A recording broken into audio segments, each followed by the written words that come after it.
Hello, hello, hello, good people. Hello, good people. I am Dr. Hollie Kelly, and this is Dr. Kelly's perspective for Tuesday, October 8th, 2019. Okay, this is something that I have said before, but I'm going to keep on saying it. I'm just going to keep on saying it until we, you know, get with the program. So good morning for all who are jumping on. Good afternoon for all who are jumping on with me. Um, I am watching a couple of somebodies whose dream is actually coming to pass. I mean, they are walking it out. It's like revealing itself day by day by day. They continue to come back and say, oh my goodness, you're not going to believe what happened now. You're not going to believe this just happened last night. And little by little by little, the doors being open, the flower petal is opening up and it's really happening. It's really happening. And the two people in particular that I'm thinking about, three actually. So I've started asking them questions because I want to see, is this like some magic formula? I mean, what did you sprinkle on yourself and now it's happening? No magic. There is no magic. They have been day by day by day by day grinding toward their dream. And sometimes, because it has in all three instances, it has been years in the making. On one of my vision boards, I can't find it right now, but it's I've written up there as a reminder to myself: no overnight success. Can't find it right now. No overnight success. And the more and more I talk to people, the more I realize and recognize that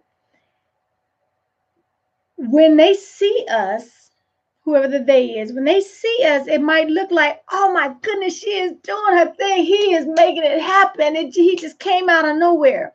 But without fail, every single person that I speak to and ask, I'm always asking questions. It hasn't been an overnight success. They have slowly but surely, consistently, persistently, through the rain, through the snow, through the summers, through the winters, they have continued to keep their eye on the prize. They refused to give up. They had plenty of opportunities to give up. They had plenty of opportunities to give in, to quit, to stop, to doubt. They just refused to do it.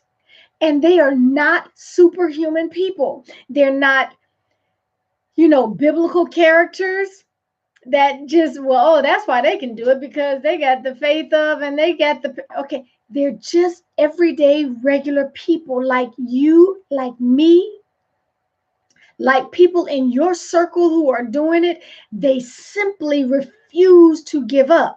And there are a couple of things that I see over and over again. It's like, it's like watching a movie. You can see it happening. They believe in self-assessing. They know where they are. The analogy, you're at Disneyland, you way over here at some ride, and you want to get to way over there in that part of Disneyland. They have to know, you got to go to the map that says you are here. You're here. There's no way possible you're going to get to where you desire. You're going to get to your dreams. You're going to get to your goals. You're going to reach what you're dreaming of. You're going to get that relationship. You're going to reach that financial endeavor. It's not going to happen unless you choose deliberately to do self-assessments on a regular basis. I got to know where I'm at. I got to know, that was so bad grammatically, but I have got to know my starting point. And guess what? Every few months, I need to recalibrate. That's why in your lip plan, your life improvement plan, there are two major chunks of recalibration because you've got to know where you are. So, good morning, Marsha. I am praying. I am praying. Your family is in my prayers for your loss, this departure with your mom. So they all self-assess. They believe it. They're not afraid to look in the mirror. Because if there's something staring back at them that is ugly, they need to fix it. They can't fix it pretending, keeping blinders on, and oh no, and I'm fine and I'm good. No, you're not. You're not. You got a major issue over here that you've got to deal with. And if you don't choose to do it and do it on a consistent, persistent, intentional basis, you are never going to reach what you're dreaming of, what you're fantasizing about, what you're hoping, what you're praying for, what keeps you awake, what wakes you up. You're never going to reach it. So they all believe strongly in self-assessing and just facing the cold, hard, ugly truth. And they also, I'm sure there are other things. I probably need to make this a strategic study. But just anecdotally, self-assessment is huge for them, and they believe in accountability partners. They believe in being held accountable.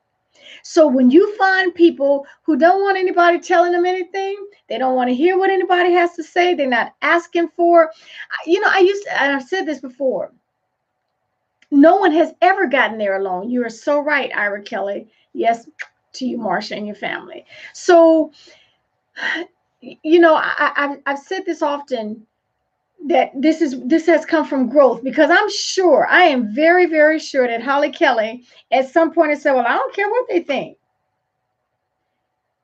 Now that I've grown and my lens has widened, I absolutely care what others think. Now I'm strategic about the who is. I'm strategic about who is. But I do care about what others think, because that allows me to hear, to see, to experience a different perspective that is still truth. And if you're trying to impact lives, if you're trying to make a difference, you cannot do that without getting the various and different aspects, different perspectives from the other people. Their thoughts, their feelings about you should matter. They should matter, because they're giving you an inside view of another person's thoughts, of how you are coming across, how you look to other people. Again, if I just do this, I'm a cutie pie girl. You got it going on. You're so cute. If you don't have the courage to ask for others' opinions and get their perspective, you will always miss something.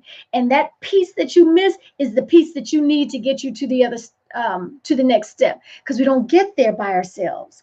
So again, it's just so exciting watching them live out their dreams, knowing that every day along the way, they just kept moving, they just kept persisting, they just kept pursuing, they refused to give up. But they believe in self-assessment. They believe strongly in accountability, being held accountable to someone else.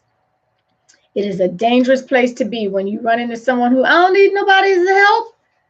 I don't need to ask you anything. I don't need anything that you have. That's a dangerous place to be. And when people go down, they don't go down solo. They take anything and everyone around them. They will take you out as well. So it does affect more than just you, and it makes a difference. So that's where I'm coming from today. If I just want to remind you, and let's mix in and infiltrate with a challenge in there. Are you self-assessing? Are you self-assessing on a consistent, regular basis? And do you have accountability partners? Are you putting yourself in a position to be held accountable by someone else? Do you answer to anyone else? I don't answer to no one. That's not smart. That ain't cute, and that's not going to get you very far. I promise you, one is too small a number to do anything great and sustainable. It just is. Okay, so that's my question to you. That's my challenge. I hope you take me up on it. Two-part. Are you self-assessing? Nobody's going to take me and my team down. That's what I'm talking about, Bridget. And thank you, Scoop. Listen, are you self-assessing? Do you know where you are? And are you putting yourself in a position to be held accountable? Thank you for joining me. Thank you for sharing me. And until next time, make this a terrific Tuesday and take real good care of yourselves.